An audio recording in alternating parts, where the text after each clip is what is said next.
turismoak, familiarrak, monovolumenak, kupeak, deskapotableak. Asko dira automarka batek eskaintzen dituen modeloak, eta normalean, modelo bakoitza fabrika ezberdinetan ekoizten du, horrek suposatzen duen diru inbertsioarekin. Bata bestearekin soldatutako pieza askok osatzen dute auto baten txasisa. Denek daukate antzeko geometria, baina denak ezberdinak dira. Batzuk zuzenagoak, beste batzuk kurbatuak eta zulatuak, edo erlaitz txikiekin. Pieza bakoitza egiteko tresneria jakin bat erabiltzen da. Proform proiektuan, tresneria berdina erabiliz modelo ezberdinetarako piezak egin ahal izatea bideratu dute. Hau da, autoetan leku eta funtzio bera duten piezak egin ahal izango dira, naiz eta biak ezaugarri ezberdinak dituzten autoetarako izan. Adibidez, utilitario batean edo familiar batean, sabaiko nerbioaren neurriak desberdinak dira, eta dagokion tresneria erabili behar dute gaur egun pieza horiek fabrikatzeko. Proformek hori aldatu egiten du. Horrela, ekoizten denbora eta kostua gutxitzen dute.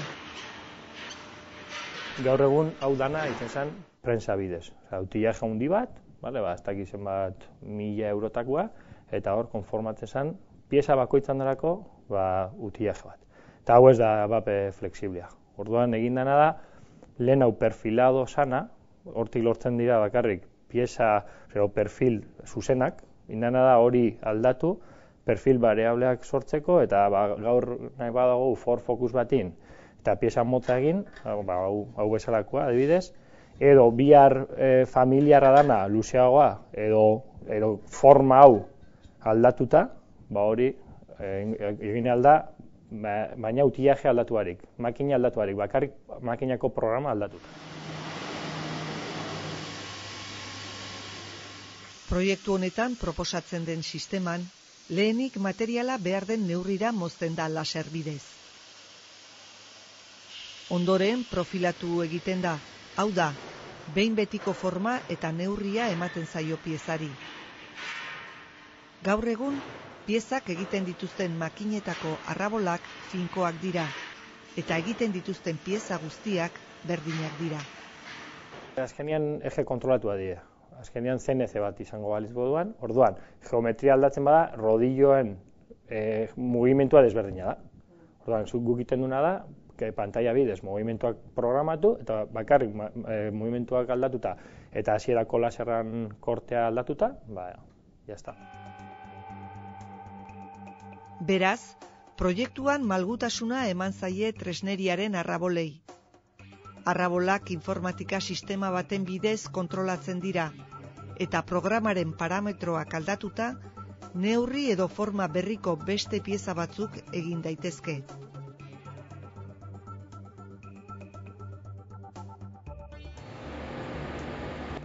Pieza bakoitzaren zehaztasunak edo deformazio prozesuak orain arte estanpazioz egiten ziren.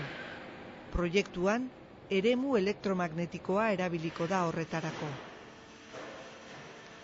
Eremu magnetiko aldakor baten bidez, korrontea induzitzen zaio txapari.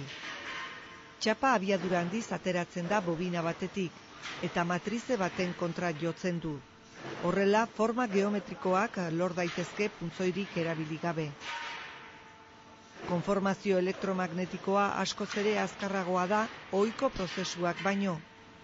Prentsa mekaniko batek ezin du gainditu segundoko 5 metroko abiadura piezaren konformazioan, eta eremu elektromagnetikoa segundoko 350 metrora irits daiteke.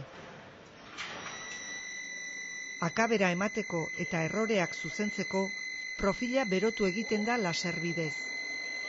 Pieza beroan errazago konpon daitezke akats geometrikoak. Prozesua ez ezik, Mondragon Unibertsitateak material malguagoak eta erresistenteagoak probatu ditu. Izan ere, gaur egun erabiltzen diren materialak erresistenteak dira, baina ez dute oso portaera onak teknologia berriekin. Etorkizunean, erresistentzia handiko altzairuak edo aluminio belaunaldi berriak erabiliko dituzte besteak beste. Daukaguna da, espesore berdinean, pixu berdinakin resistentzia gehiago, orduan, kotxearen pixua bajatu iten da, konsumoa bajatu, CO2 emisioa bajatu, kostea bajatu. Txasisaz aparte, autoaren egitura osatzen duen beste pieza batean ere lanean aritu da Mondragon Unibertsitatea Integrauto proiektuan. Gaur egun, autoetako aginte panelaren atzealdean dagoen modulua zati asko osatzen dute. Euskarri baten gainean, material diferenteekin egindako zatiak lotzen dira, gehienetan torlujuen bidez. Horrek fabrikazio prozesua zailtzen du eta pieza bera astuna egiten du.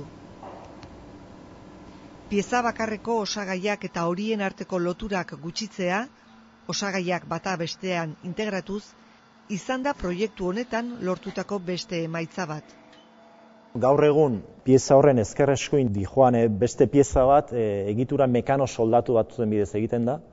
Eta horren hobekuntza bezala proposatu zen osotariko pieza bat egitea eta gainera aluminiozkoa egitea. Horrek dakartzan abantaila pixu aldetik eta bar.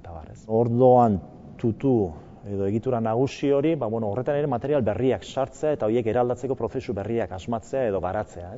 Eta horiek noski baita eskatzen dute prozesu berriak garatzea. Adibidez, gas bidez tutu hori deformatzea, puztuaz, edo fluido baten bidez, likido baten bidez puztu eta eraldatzea, eta bar. Aurrekoetan lorturiko piezen loturak nola garatu edo nola hobetu behar diran. Automobilgintzan egindako urratsek badituzte lehenengo emaitzak hasian. Korean, dagoeneko jarri dira martxan proformen ideiak, eta Indian ere bidean daude.